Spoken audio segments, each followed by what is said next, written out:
What awareness do you have right now about how you're entering this system right now? This talk, this system of people. What awareness do you have about how you're entering in here? And type that in the chat.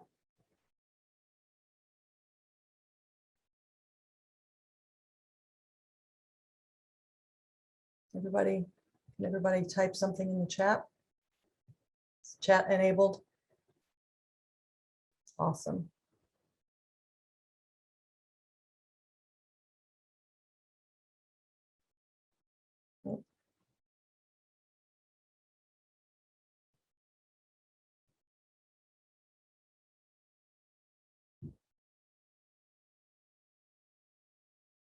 Great.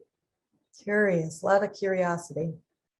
Limiting distractions, yes. Coming out from another space, entering into this system, a new system.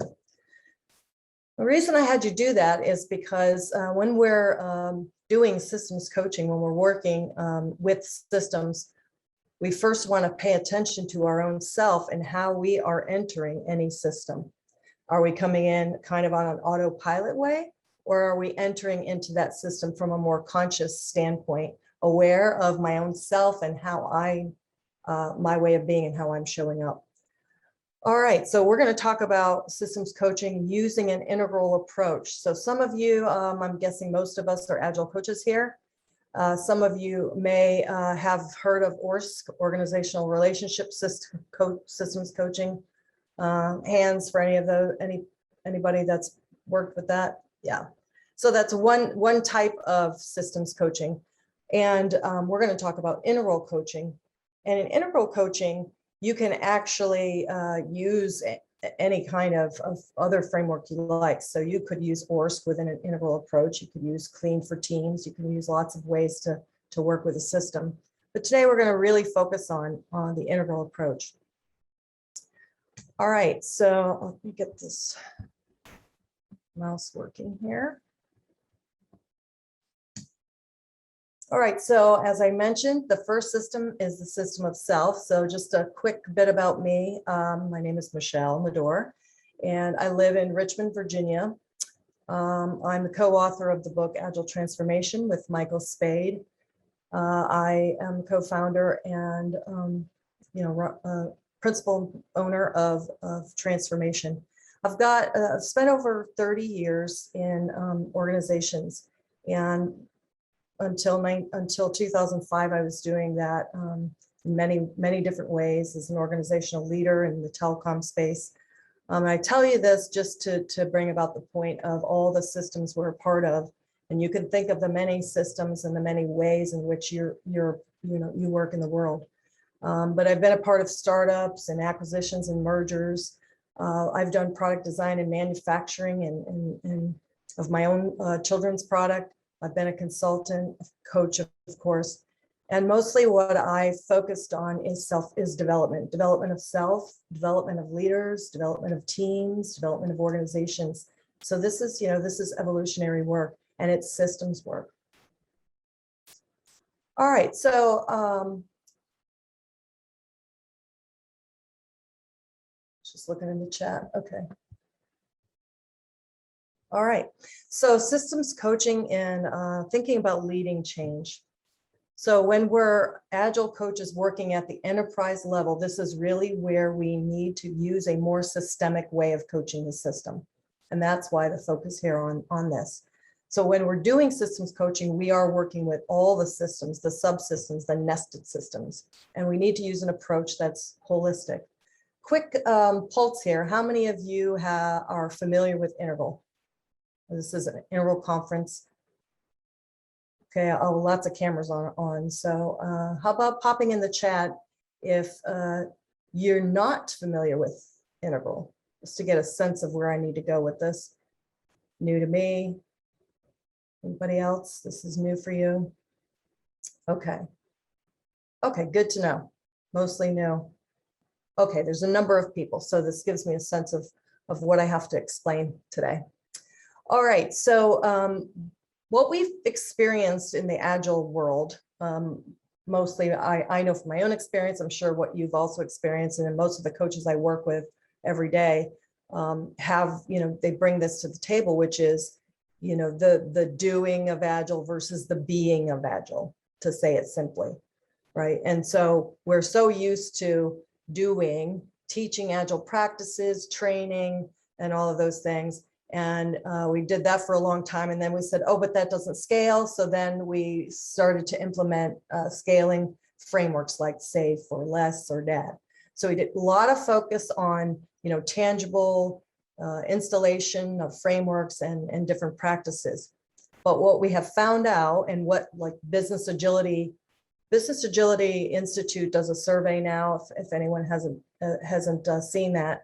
That's a great survey they now do every year. And they talk about, they talk about a lot of things in the survey, but one of the things that they focus on is what are the, obstacles for organizational change, for transformational change. And the top three items are pretty much have been the same in every survey. The version 1 does a survey. I think they still do that survey as well. And it's not knowing how to go through change is one of them. So change management, change leadership, not knowing how to approach change is one. Leadership is another, and culture is the third, or one of the three. And yet, year after year, they're the same. It's the same focus, and we still continue to work with frameworks, trainings, practices, which does not get to, culture and leadership. So that's where we have to work with that. That's what gives us the complexity that we experience every day. It's the human part of change. All right, so when we're thinking about systems coaching, I don't know if my bar is in the way here. When we're thinking about systems coaching from an organizational system, we're thinking about moving it from this look over here, which is organization as a machine. And when you look at this picture, I wanted to choose a picture that sort of elicits a feeling. When you look at this picture, what feeling do you get? What feeling do you get?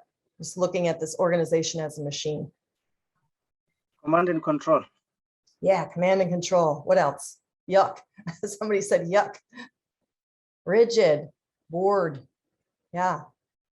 Not realistic either, is it? Sure, we've got the org chart, but is that actually how we get things done? No. How we actually get things done is through relationships. It's through our relationships. And it looks more like this over here. So the shift for us in coaching the system is to move to this thinking of an organization as a purposeful, living, complex, adaptive system. And that's what it is. And so here, when I talk about this, what I really want to place the emphasis on, which is why I capitalized this word and underlined it, nurturing.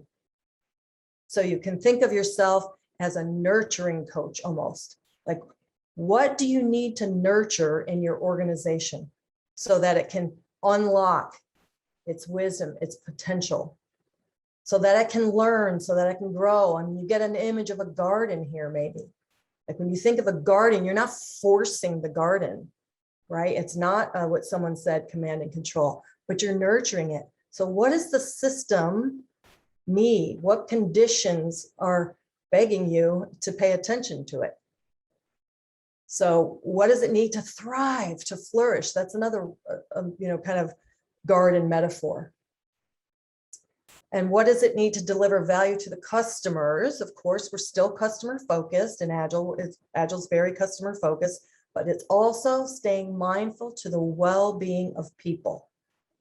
So we've all experienced change in our own life, personally, and also professionally. I just recently worked with a group of coaches who, I came on to work with them as they're working with their organization, and it became really evident right away that they were actually feeling like change had been done to them. So they were feeling victim as coaches because their roles and titles had been changed. What they were going to do, they were getting rid of Scrum Masters and moving to something else. And so they were feeling victim to the change. So when you're feeling victim to change, you're going to resist. When you are below the line in that victimhood, you're going to resist the change. So when we're working with organizations, we're wanting to work with change in a more human way. It honors the people in the change, not the, the typical corporate change way. Okay, going back to here. Nope. All right, so I'm going to start breaking down a little bit the integral and how we're going to look at this framework. And the first, I'm going to start thinking about. We're going to talk about these nested systems. So when you look at the organization as a complex system, you notice that there is these nested systems within it, and there's a hierarchy of systems here. And at any one point, at any place, there's a potential for system disconnect. And that's the tension we're feeling. So when you move from individual to project to program to portfolio to enterprise, there's a different focus. It gets more strategic, potentially, and more complex and more dynamic as you work up in the system. So as a systems coach, you can't just, if you're really trying to get agility, it goes back to what is the organization trying to do? So it goes back to that. So if they're trying to have more agility, they're trying, or they're maybe using a buzzword around agile transformations. If they're trying to have more agility, working at the project level is not sufficient. So if you find yourself as an agile coach and you're working at the project level on a delivery team, it's delivery focused. So you're going to get the, maybe some performance results from just that level. You have to go up through the systems to work with transformational type change. And then when you look at this slide, on the right of this slide here, this is the integral framework. So I'll explain the integral framework quickly, and then we're gonna jump in and do a couple exercises to the best we can do on this large call. But when you look at this framework, immediately, what do you see? What do you see? What's one thing you see that jumps out at you? Fluency, okay. What else? You see the compass. Yeah, Cindy, you see the compass. Yeah, so we talk about this as a meta compass or a meta framework, right? So and when you look at this compass, it's breaking the circle into 4 quadrants. So I'm going to do a real simple explanation of integral for those of you that are new to it.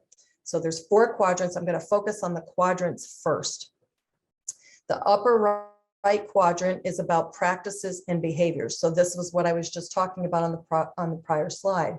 So most of the time we're focused on teaching agile practices, expecting to see agile behaviors and ways of working. So that's what we focus on. In this quadrant, you're thinking of exterior things. They're very objective. You can see them, touch them. They're tangible. You can measure them. As human beings, we're really comfortable with this. We like this. We like tangible stuff, So upper right is another way to call it. We call this in the integral coaching method. We call this upper right a lot. Upper right is about action, doing, results. So how many of you would say that you are action focused? Love to jump into action. You're action focused. Just pop in the chat. I think the chat is the best way since so many people are off camera. Pop in the chat. Who's action focused? Maybe that's your orientation. Yes. Okay. Yeah. All right, so that's the upper right. So many people, and you can notice when you're working with your organization that many people are very action oriented. So they'll want to jump right into action and will want to respond from that place. Lower right is looking at the organization's architecture. So in the lower right, we're looking at the systems, the structures. We're looking at policies, governance, those sorts of things. That's what the lower right's about. So it's very system oriented. In the lower left, we're looking at organizational culture and relationships. So right in the title there, the culture, what's the culture like? What about the quality of relationships? how our interactions, what's the quality of our interactions. In the upper left, we're looking at leadership and mindset. So leadership and their effectiveness, maybe their style of leadership, the thinking, the mental models that, that exist in our organization that create the structures. All of these things actually happen together. So when we say, okay, well, we're just going to just focus on the doing part of Agile first. So we'll get to the being part later. You actually can't do that. If you do it, you can do it. But if you do it, the doing part's not going to come out like you want it to. It's not going to feel like Agile. It's going to feel like let's take a stand-up, for instance. If you don't focus on the culture and the thinking and the mindset, then when you do a stand-up, it's going to feel like a status meeting, right? Because you have to work with both. They go together. It's like a formula. We like to say intention plus behavior equals a practice. And so whatever intention level that's coming from is how it will come out. All right, so you see some colors here today. We're not going to focus on colors. It's a short talk and it's a complex topic. So we're not going to focus on altitudes, but the colors are the altitudes. And if you want to read my book, we talk a lot about altitudes in there, or any other interval book. Frederick Laloux's book, many of you might be familiar with, Reinventing Organizations, does a lot of work on in explaining, great work explaining the colors from Frederick. And maybe Michelle, just to add, also Bill Joyner stuff he presented in this room prior to this, like he talked about five eds. This is just applied organizationally, but it's the same concept or same idea. So yeah. Great. Okay, I didn't get a chance to hear his talk, but great. Yeah. So we're not going to talk about altitudes, but just know, even in this subject we're talking about today, which is working with the system, that is part of the system. So, you know, briefly, I'll just give you the names of each one and you'll get a sense for it. What amber is about conformity. It's called conformist amber. So it's conforming to rules, stability. Orange is about achievement. That's why it's called achievement orange. Green is pluralistic green. So this is where consensus and hearing everyone's voice comes in. And then teal is, we call it evolutionary teal. So it's coming from purpose. All right, so those are what the colors stand for. So as you can imagine, not only are you looking at what's happening from the lens of each quadrant, but you're also taking into consideration the altitudes from which they're being conceived from and acted from, and that gives it even more complexity. All right, so let's move on to the next slide. And here, what I'm doing now is I'm talking to you about, I put this in the middle here because now we're going to go into each quadrant and we're going to talk about the focus of each. And maybe you can begin to think of some challenge in your organization or something that you're trying to work on, and maybe you feel a little bit stuck. All right, so what I've done here is I've put some new, you may not have seen this if you're familiar with my work or Michael's work, you may not have seen this, this focus here when we say systems focused. So for this talk, because we're thinking about systems coaching, we're trying to get into this mindset of being systems focused. So in behaviors, we're systems focused. In structures, we're systems focused. In culture, we're focused on safety of the system. And the leadership, it's more of a systemic thing we're looking at here. So that's the terminology I'm using. And so as a coach, as a systems coach, and you're working to unlock the potential of the system, you've got to be a systems thinker, right? Because we need that capability. If we're going to work at the enterprise level and we're going to work with this kind of change, we have to develop that capability to be systems thinkers. If we're just reacting to an event or something that happens out of fear, emotion, anxiety, whatever it is, we're not seeing below the surface. We're seeing just at the tip of what's something that just happened, and we just want to get rid of the uncomfortable feeling we have or the fear we have So we just react. All right, so let's go through these one by one. So in this upper right, remember this is about practices and behavior. So here we're focused on evolving behaviors and ways of working that consider the whole system. So how many of you would say that you feel like you have a lot of silos in your organization? Organizational boundaries. Yeah. Yeah. Phew, a lot of silos, right? The organizational boundaries, they come in forms of, horizontal, vertical, geographical, demographic, all kinds of boundaries we have. And that they're not necessarily a bad thing. Boundaries aren't bad. It's just when they turn into barriers for collaboration that they become a challenge for us. And that's where we feel all the tensions. So what we're trying to do here is, with this systems focus that we have now, we're trying to help the organization evolve their behaviors so that they're considering the whole. So it's to eliminate the silos and the us versus them thinking and behaviors. Because we talk about co-creation. I don't know about you, but I hear this word constantly, co-creation. What it takes to co-create? What do you think it takes to co-create? Pop some things in the chat. What does it take to co-create?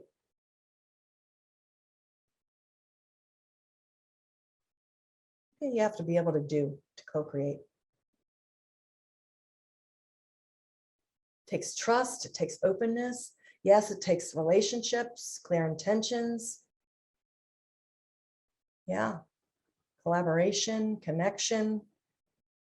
Yeah, co-creation, when you look at developmental models, co-creation is way up there, like, where servant leadership is. But we throw these terms around so loosely, and actually people aren't yet able to do them. So if you can't take multiple perspectives, it's going to be really hard to co-create. It's going to be impossible to co-create, because I have to be able to see another person's perspective. This systems thinking tool is all about being able to see more and more perspectives. Surrender, yeah, Cindy, I love that. Surrender. Yeah, surrendering my will, my attachment to an outcome. So much of the time, we as Agile coaches are so attached to what we want for the organization. We're so attached to it. So then when other people want to bring in their thinking, their feelings, or anything, we have a hard time with that, because we're still attached to something we want. So here, again, you're nurturing, remember the nurturing, you're nurturing conditions that allow you to evolve behaviors and ways of working that consider the whole system. So enterprise level work, systems coaching work, is all about cross-organizational boundary work. That's where you have to work. So yeah, drop your agenda, exactly. So I teach an enterprise agility coaching cohort. It's an IC Agile certification in the expert level. And the focus there is on crossing over all the boundaries, working at the enterprise level. Remember all the nested systems. At the enterprise level, you're trying to support the healthy functioning of the whole system. You're trying to create alignment of the whole system. That's what's happening at the enterprise level. Questions? Any question about this upper right quadrant? Anything? If you have a question, just pop it in the chat. I'll try to make sure I see your questions. Anytime you have one, I'll pop them in there. Yeah, it's a difficult task. Holger says, my solution is not your solution. So again, going back to consciousness, we became conscious to our way of entering the system, conscious in your way of coaching the system. Noticing when your own attachment to something is hindering the system, or your own bias, like I like action, so I'm going to focus mostly on action, right? Or I like to be in relationship with people, so I might spend a little bit too much time down there, and I might need to pay some more attention to another quadrant. All right, upper left. Let me check time here. Where's the timer? Do you guys do a time check or anything, Meryl, or just pay attention? When It looks like you've got about 23 more minutes. Okay, cool. Thank you, whoever said that to me. Thank you. Okay, so upper left here, now we're working with mental models. We're working with thinking, beliefs, assumptions. How many times do we leave a meeting and we don't even check assumptions in the room? We just, everybody on the same page? Thumbs up. How many times are we really on the same page? So we're working with assumptions. We're working with belief systems, the mental models that create our structures.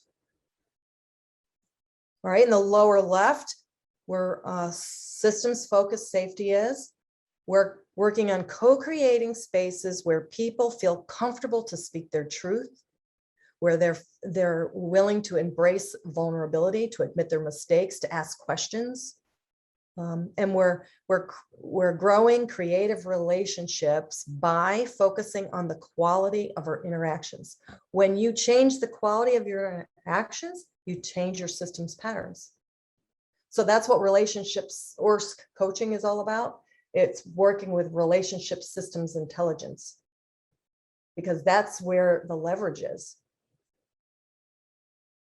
And then the last one is evolving adaptive and emergent organizations. So you're growing systems thinking capability to work with systemic patterns and dynamics in both relational and operational change. So you're working with, remember those system disconnects that I talked about as you move through the systems and the nested hierarchies? You are working with all of those systemic disconnects. So what's an example?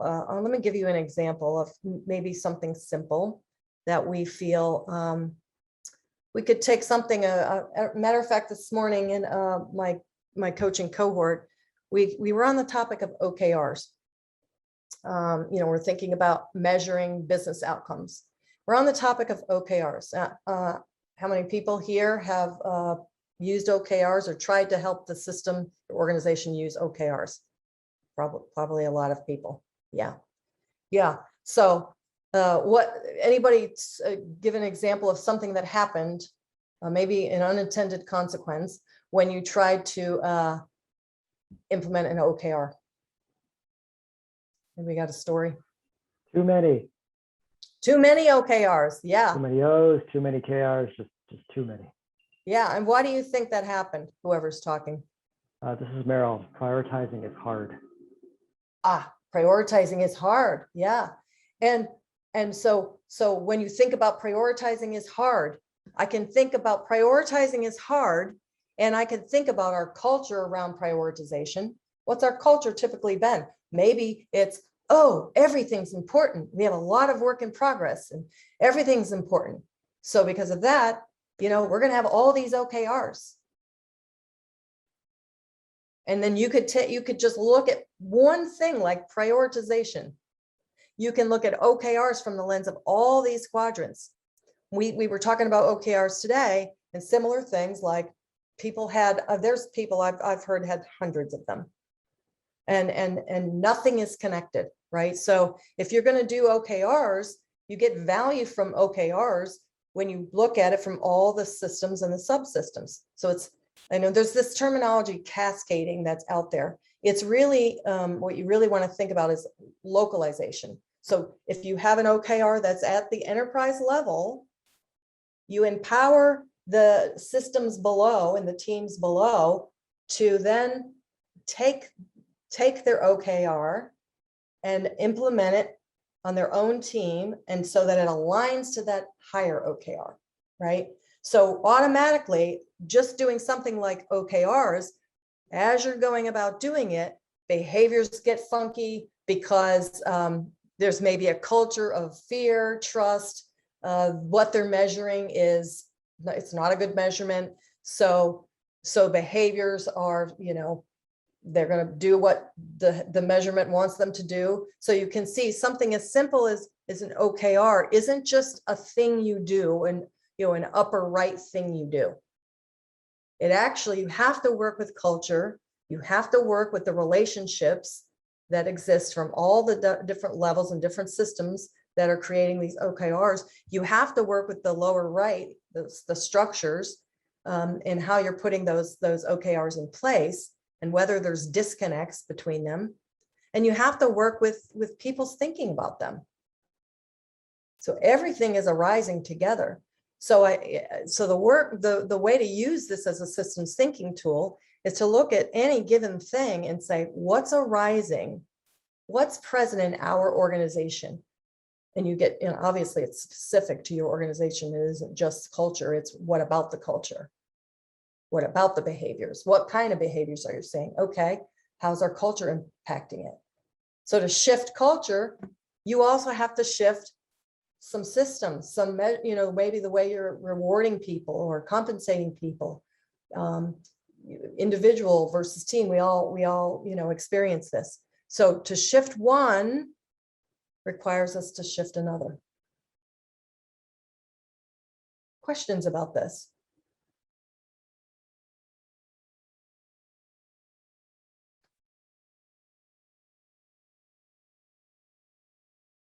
Here's another way to look at this.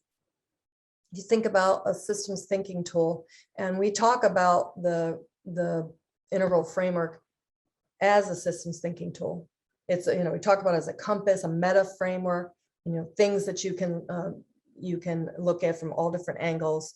So it's a systems thinking tool, and so is the iceberg. So it's a similar thing. So what are we working with as coaches? We're working with these system disconnects here.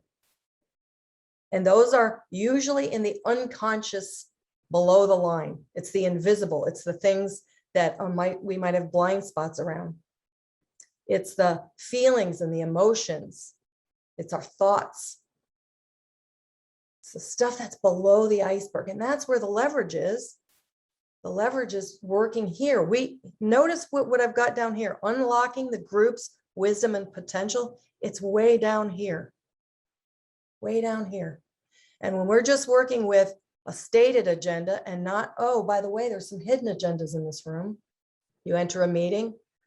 Where is everybody? There's all kinds of stuff going on that's not present or visible. It's present, but it's not visibly present. Right? So how do we work with the hidden agendas? And that's cultural, and that's the left side here. This is on the left side. So what's in our awareness and what's not in our awareness? So as a systems coach, you're working with this place right here. This is where you're working. Okay, there's a question. Is there a suggested order to work with the quadrants? No, there isn't. There is, what we like to say about this tool is that it's a way for you to see more clearly what's happening in your system, which is what a systems thinking tool does, so that you can then create your plan, or you can act more effectively because you're not reacting. You're using systems thinking, looking at, if you're looking at another iceberg, again, you're looking at not just an event, but you're looking at patterns. You're looking at underlying structures and dynamics, and you're looking at mental models. Right? So it's a way for you to do all that. So there was really not any order. It's just noticing what's happening over time. All right. So what do I have? How much time do I have here? I've got. You got 10 minutes. 10 minutes. About 10 minutes. Yeah, 9 minutes. All right. So what I'm gonna do is jump into this mural board real quick. All right.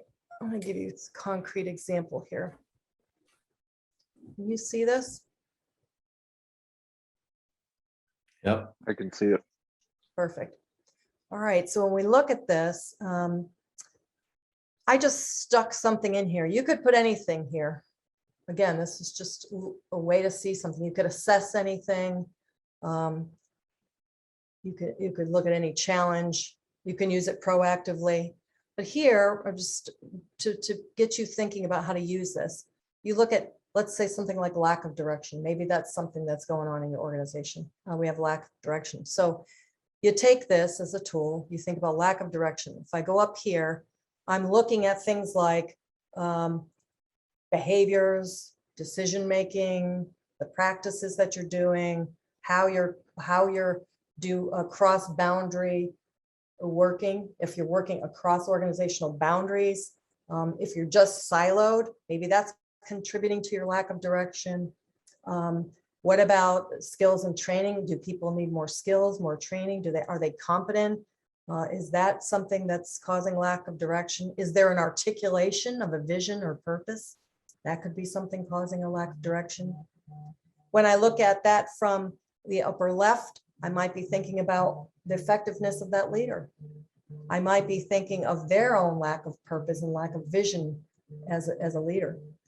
What about the mental models that are working in the structures there? What about self-awareness? So I'm thinking about lack of direction from any place in one of these quadrants. So lack of direction could be, if I started doing that, I could understand that, oh, well, roles aren't clear in the lower right. Well, we have lack of direction because roles aren't clear, or we have lack of direction because of our reporting structures or for the team members. They're different managers and they have competing goals. This happens a lot. So of course, there's going to be lack of direction. What else from a system? If you had lack of direction from an organizational system and structure point of view, what else could be going on, or maybe is going on in your organization? Role clarity, reporting structures, what else?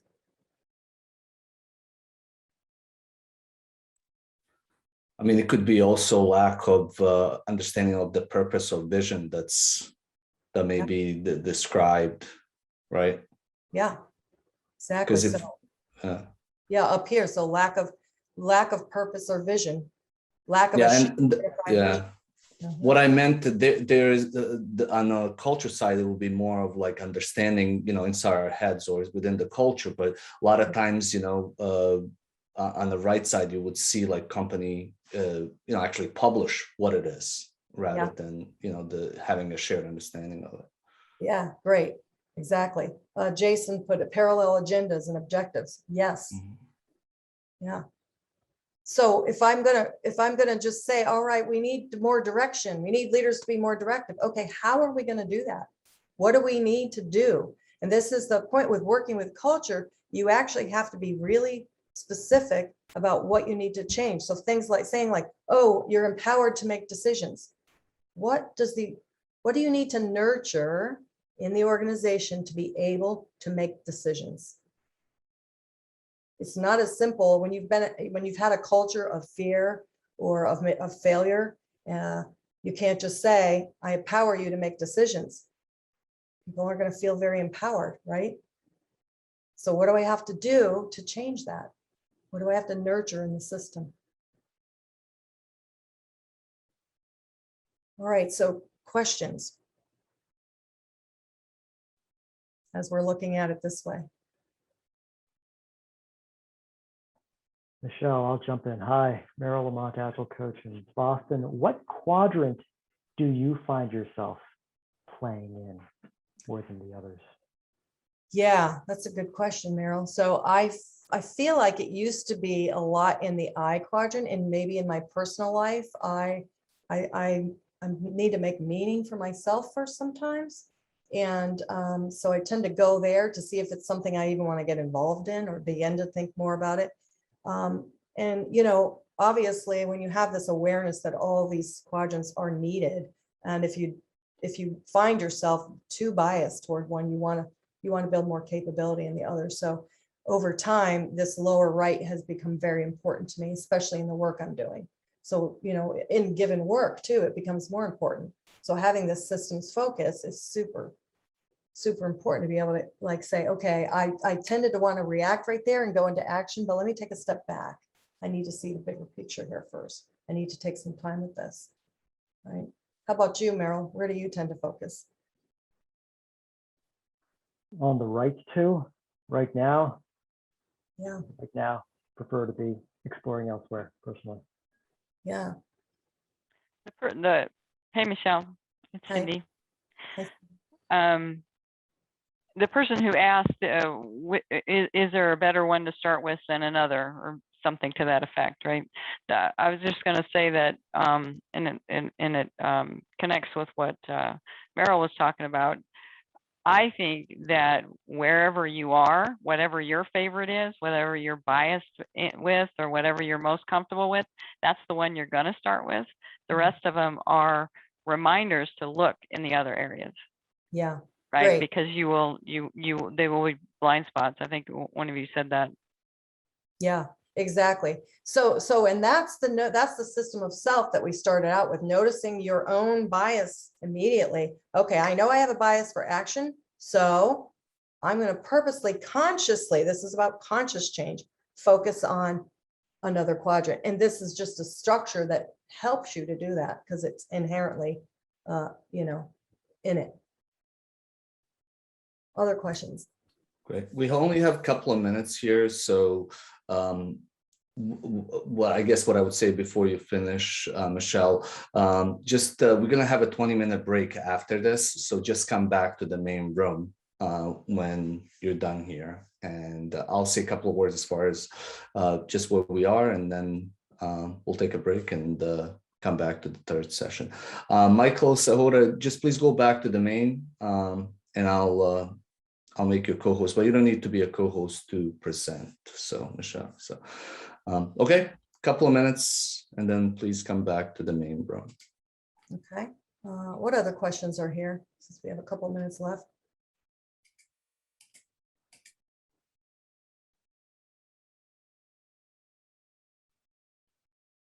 Who's used this?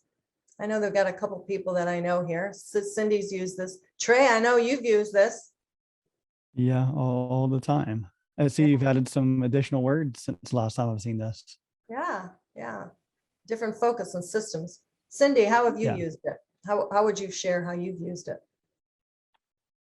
I use it a lot on the front end with assessments. If I go in and look and I'm assessing an organization, I'll use it a lot there. I think you know this, Michelle, my background's OD, and so I use this model instead of the OD models that I was taught in classic OD. So I use it there. And then if I'm designing or co-creating or helping an organization or thinking about a roadmap of actions, I use it then to make sure that I've got actions in each one, or that they have recommended actions in each quadrant, because Yeah. otherwise it gets unbalanced, right? Yeah, exactly. And unhealthy, that goes to the OD part. Yeah. Once you start trying this out and get some practice with it, it becomes so useful in so many different ways. And the students that go through my courses and cohorts are using it in organizations in like such creative ways. And assessments, of course, is one of them. Now, assessments, we actually have other ways of looking at this. There's many formats that I have to show this, but in assessments, we actually look at specific things in each quadrant, like specific areas that we might look at in each quadrant and say, okay, where are we there? Where are we there? All right. I think I have a couple more minutes, or do I not?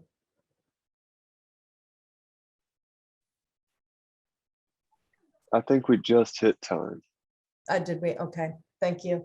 Well, thank you, everybody. I appreciate everybody being here, and reach out to me if you've got more questions or if you'd like some pointers to some material, and I'm happy to share those. And you can always buy the book.